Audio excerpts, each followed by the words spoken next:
2 दिवसांच्या पुण्यनगरीतील मुक्काम आणि त्यानंतर माऊलींचा सोहळा आज विसावा घेऊन दिवेघाट चढून सासवडला विसावणार आहे. तर तुकोबराय हडपसर मार्गे लोणी काळभोरला विसावणार आहेत. आज या 2 संतांच्या पालख्या वेगवेगळ्या मार्गांनी पंढरीला जाण्यासाठी विभागल्या गेल्या आहेत. माऊलींचा सोहळा आज महत्वाच्या टप्प्यातून प्रवास करतो आहे. वाटेमधला दिवे घाट आज आवेशाने पार करत परमार्थात ज्याने आम्हाला भगवत भक्तीचा मार्ग सोपा करण्यास मदत केली त्या सोपान देवांच्या भेटीला जात आहे. सोपान या शब्दाचा अर्थ शिडी असा आहे. 2 मजले जोडण्यासाठी आणि 2 मजल्यातील प्रवास सुखी होण्यासाठी साधन म्हणून आवश्यक असणारी महत्वाची गोष्ट म्हणजे शिडी आहे.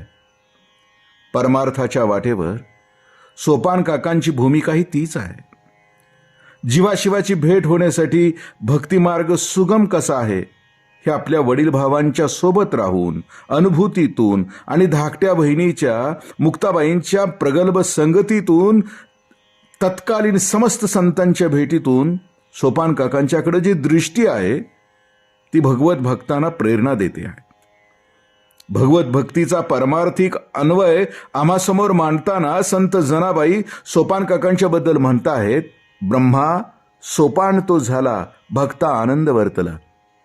या 4 भावंडातील एक दिव्य भावंड म्हणजे सोपान काका. आयुष्यातील सर्व सुखदुःखांचा ते साक्षीदार आहेत. मोठ्या भावंडांची सेवा करत त्यांचा दिव्य सहवास अनुभवत संत नामदेव महाराजांच्या उत्तर भारत यात्रेचा सहवासही त्यांनी अनुभवला आहे. जीवित आयुष्यात भावंडांचे एकमेकावर विलक्षण प्रेम आहे. आता लौकिक अर्थाने ही पालखी जेव्हा वेगाने घाट चढत जवळजवळ 25-26 किलोमीटरचा प्रवास करत ज्या ओढीने सोपान काकांना भेटते त्या भेटीतून वैष्णवांच्या अंतरी होणारी एक हृदय दर्जाची घालमेल आपल्याला जाणवते. ऊर भरून येतो. अवघड असणारा दिवे घाट चढताना सोपान काकांची भेट होणार या औत्सुक्यामुळं हा अवघडपणा देखील आनंद देऊन जातो, वेडावून जातो. कारण हे सोपान काका सर्व वैष्णवांना हाकारून सांगतात, चला रे वैष्णव हो जाऊ पंढरी येसी, प्रेमामृत खूण मागो त्या विठ्ठलासी. चालिले गोपाळ वाहताती वाकुलिया, भरले प्रेम प्रेमाने मग ते वाजताती टाळिया. मृदुंगाचे नाद गाताती विठ्ठल नाम करिताती आल्हाद. पावले पंढरी भीमा देखिले दृष्टी, वैष्णवांचा गजरू आनंदे हेलावती सृष्टी. गजरू गोपाळांचा श्रवणी पडियेला, शंख चक्र करी विठ्ठल सामोरा आला. कासव दृष्टी न्याहाळी तू रंगी नाच तू पै उगला. तू सोपान म्हणे आम्ही वाळवंटी केला काला. वैष्णवानो चला पंढरीला जाऊया आणि त्या विठोबाच्या प्रेमामृताची खूण मागूया. ते प्रेममय अमृत आपल्यासाठी स्रवत असतेच, पण त्या प्रेमाची कायमपणाची खूण घेऊन येऊया. हे सारे गोपाळ चाललेले दिसतात. चालताना आनंदाने एकमेकांना वाकुल्या दाखवतात आणि प्रेमरसाचे भरते येऊन टाळ्याही वाजवतात. दिंडीच्या या समग्र वातावरणात आनंदाने विठ्ठल नाम गातात.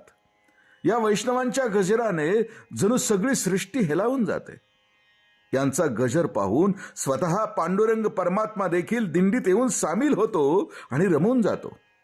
या वैष्णवांच्या सोहळ्यात रमताना कासवीन ज्या मायेने आपल्या पिलाकडे पाहते आणि पिलाचं जीवन भरभरून टाकते, तसा तो पांडुरंग या वैष्णवांच्याकडे कासव दृष्टीनं पाहून त्यांचं जीवन कृतार्थ करतो.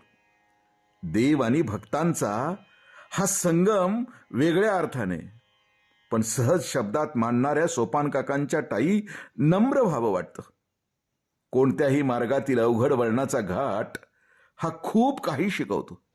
जीवाशिवाच्या भेटीमधील घाट हा आपल्याला खूप तपासून घेतो, खूप ऊर्जा देतो.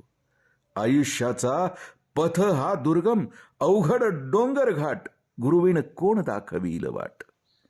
याप्रमाणे आयुष्याचा दुर्गम मार्ग सुगम व्हावायचा असेल तर मार्ग माहीत असणारा वाटाड्या आणि प्रवासात प्रेरणा देणारा एखादा हाकाऱ्या याची आवश्यकता असते. एखादा वाटाड्या आणि हाकाऱ्या मिळाला की त्याच ध्येयाने प्रवास करणारे साथीदार जर अवतीभोवती असतील तर प्रवासाची मजा काही और असते. मग हा प्रवास लौकिक असो की अलौकिक असो. माऊलींच्याच शब्दात सांगायचं तर एरवी तरी माझी या भक्ता आणि संसाराची चिंता, काय समर्थाची कांता कोरान्न मागे. तैसे ते माझे कलत्र हे जाणीजे, काही सेनीही न लाजे तयाचेनी मी. रामकृष्ण हरी. पुंडलीक वरदे हरी. जय हो.